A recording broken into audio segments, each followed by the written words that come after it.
Assalamualaikum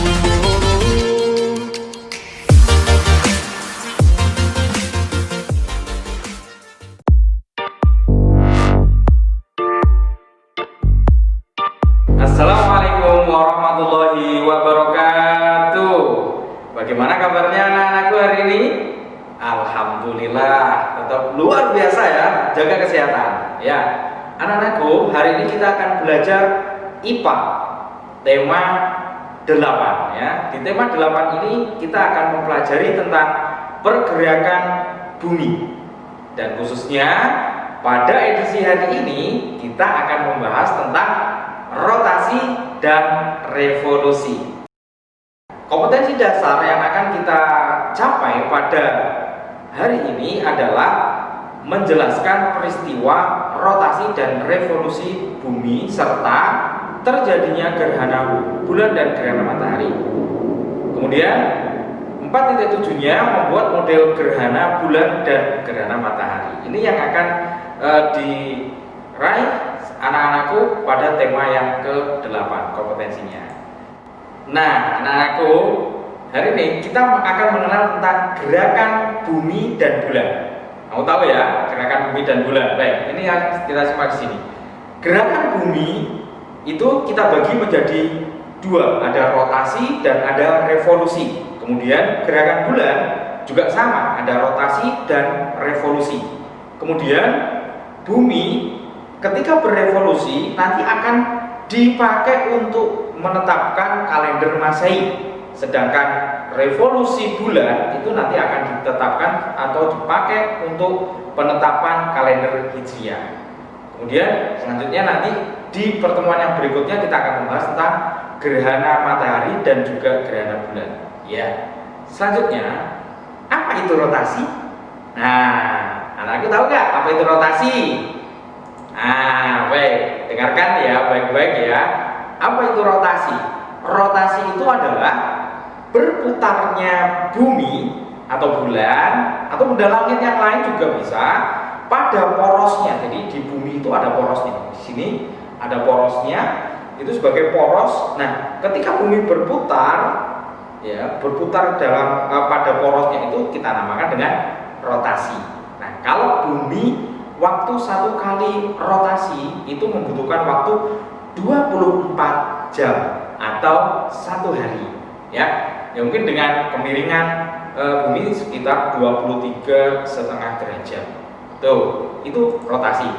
Selanjutnya, rotasi itu ada akibatnya. Dari pergerakan rotasi bumi itu ada akibat atau peristiwa di bumi yang berakibat karena rotasi.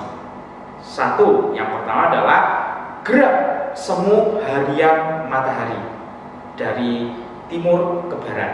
Ya, jadi matahari itu seolah-olah bergerak dari timur ke barat.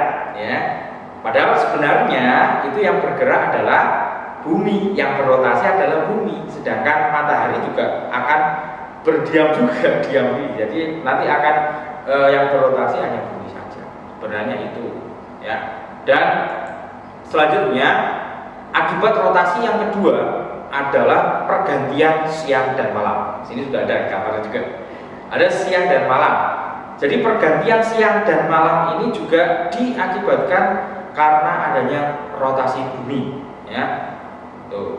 Kemudian selanjutnya akibat yang berikutnya adanya rotasi adalah perbedaan waktu. Jadi anak-anakku sekalian, waktu itu akan berbeda ketika posisi rotasi bumi itu berputar. Ya, kalau di Indonesia memiliki 3 pembagian waktu, yaitu ada waktu Indonesia Barat, waktu Indonesia Tengah, dan waktu Indonesia Timur. Nah, anak-anakku, pembagian waktu Indonesia ini juga berpengaruh dengan pembagian waktu di dunia. Ya, kalau pembagian waktu, tapi sebelum itu saya akan menjelaskan tentang bagian-bagiannya dulu. Ya, di sini ada waktu Indonesia Barat, itu ada pembagiannya di Pulau Jawa, Pulau Sumatera, kemudian Pulau Madura, dan Kalimantan Barat. itu masuk wilayah waktu Indonesia Barat. Ya, tentunya di berbagai wilayah juga ada perbedaan sedikit ya. Mungkin ya tidak lebih dari 5 menit ya perbedaan-perbedaannya. Misalnya di Surabaya dengan Tuban itu paling perbedaannya hanya 1 menit ya. Misalnya seperti itu. Tapi perbedaan tidak seperti sampai 1 jam. Nah, sedangkan di waktu Indonesia Tengah biasanya juga selisihnya dengan waktu Indonesia Barat itu 1 jam. Itu ada di wilayahnya, ada di Kalimantan Selatan, Kalimantan Timur, Kalimantan Tengah, Pulau Bali, Pulau Sulawesi, NTT dan NTB ya. Dia masuk wilayah itu adalah masuk waktu Indonesia Tengah. Kemudian waktu Indonesia Timur masuk wilayah mana saja? Waktu Indonesia Timur itu masuk pada hanya 2 ya, Kepulauan Papua dan Maluku. Ya, kalau kita lihat ada beda, ada selisih ya. Setiap waktu itu, bagian waktu itu ada beda selisihnya. Misalnya hari ini jam 7 waktu Indonesia Timur ya, jam 7 waktu Indonesia Timur berarti waktu Indonesia bagian tengah berapa? Jam berapa? Ya, waktu Indonesia Tengah jam 6, selisihnya 1 jam. Matahari juga dari timur juga ya, tadi ada rotasi pengaruhnya itu, waktu 1 jam. Kemudian kalau waktu Indonesia Timur ke waktu Indonesia Barat berarti selisihnya 2 jam. Jadi kalau jam 7 di Indonesia Timur atau di Papua jam 7, di Indonesia bagian Barat masih jam 5. Jadi kalau anakku berangkat sekolah duluan di Papua sama di waktu di Indonesia Barat gitu ya. Baik, selanjutnya pengaruh di dunia ya, dengan dunia. Pengaruh di dunia itu dengan memakai standar dari sebuah kota, yaitu kota di London atau di Inggris yang namanya adalah kota Greenwich. Itu merupakan sebuah keputusan bersama bahwa di kota Greenwich itu terletak pada garis bujur 0 derajat, sehingga penentuan waktu itu ada di sana yang kita sebut dengan GMT atau Greenwich Mean Time. Nah, dari Greenwich Mean Time itu selisih ke Indonesia itu kalau di waktu Indonesia Barat itu ditambah 7 jam. Kemudian kalau di waktu Indonesia Tengah itu ditambah 8 jam dan waktu Indonesia Timur ditambah 9 jam. Itu yang ketika kita keluar negeri atau kita menyamakan dengan teman yang ada di luar negeri misalnya, selisihnya bisa sampai 7 jam kalau di Greenwich misalnya. Punya teman di London misalnya, kemudian kita telepon gitu dari sini. Nah, itu biasanya kita lebih malam misalnya, kalau di sana pagi berarti kita lebih sore gitu ya. Selanjutnya di sini ini tadi sudah terlihat ada petanya, kemudian ini adalah kota Greenwich, ada kota Greenwich-nya, kemudian di kota Greenwich itu juga ada seperti jam gitu ya, penanda itu seperti itu, penanda bahwa di situ ada dimulainya dari 0 derajat garis bujur. Selanjutnya anak-anakku, kita akan membahas tentang revolusi bumi. Apa sih itu revolusi bumi? Nah, revolusi bumi kita akan tampilkan pengertiannya dulu.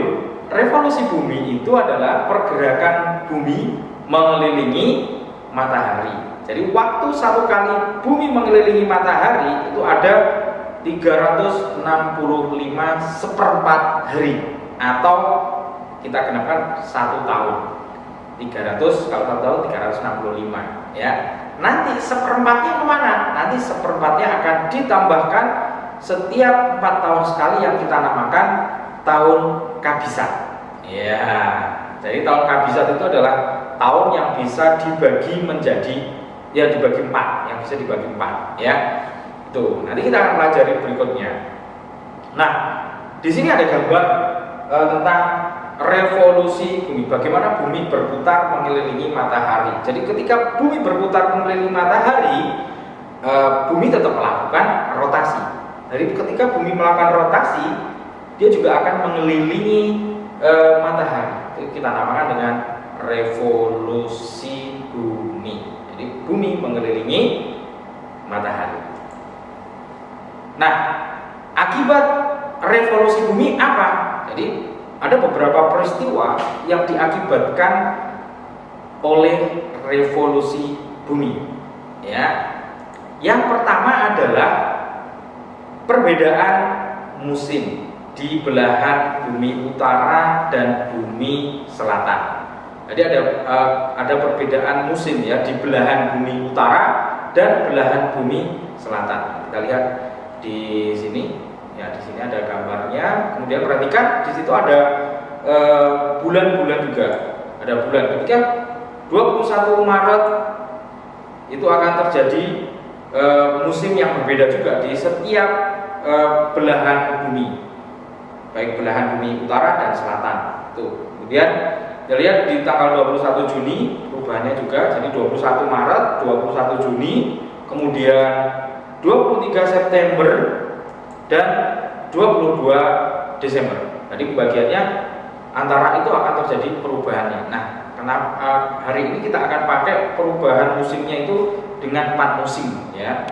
Ada semi ya, semi, kemudian ada gugur, ada panas, dan ada musim dingin. Nah, di sini sudah ada juga, nanti akan jelas lagi di gambar ini.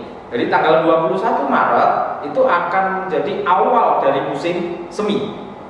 21 Maret akan awal musim semi. Kemudian 21 Juni akan menjadi awal musim panas di belahan utara ya, tadi belahan utara. Kemudian 21 September itu akan menjadi awal musim gugur. 21 Desember awal musim dingin.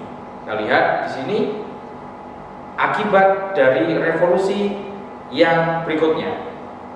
Akibat dari revolusi yang berikutnya adalah terjadinya perbedaan panjang siang dan malam. Panjangnya ya, atau lamanya siang dan malam. Itu juga akibatnya revolusi. Kalau rotasi tadi perubahan siang dan malamnya. Tapi kalau lamanya itu dipengaruhi oleh revolusi bumi. Jadi di belahan bumi utara dan selatan atau di kutub yang mendekati kutub utara dan atau kutub selatan itu akan berbeda dengan yang mendekati garis khatulistiwa, lamanya siang dan malam. Oke. Nah, kita kembali ke perbedaan musim tadi.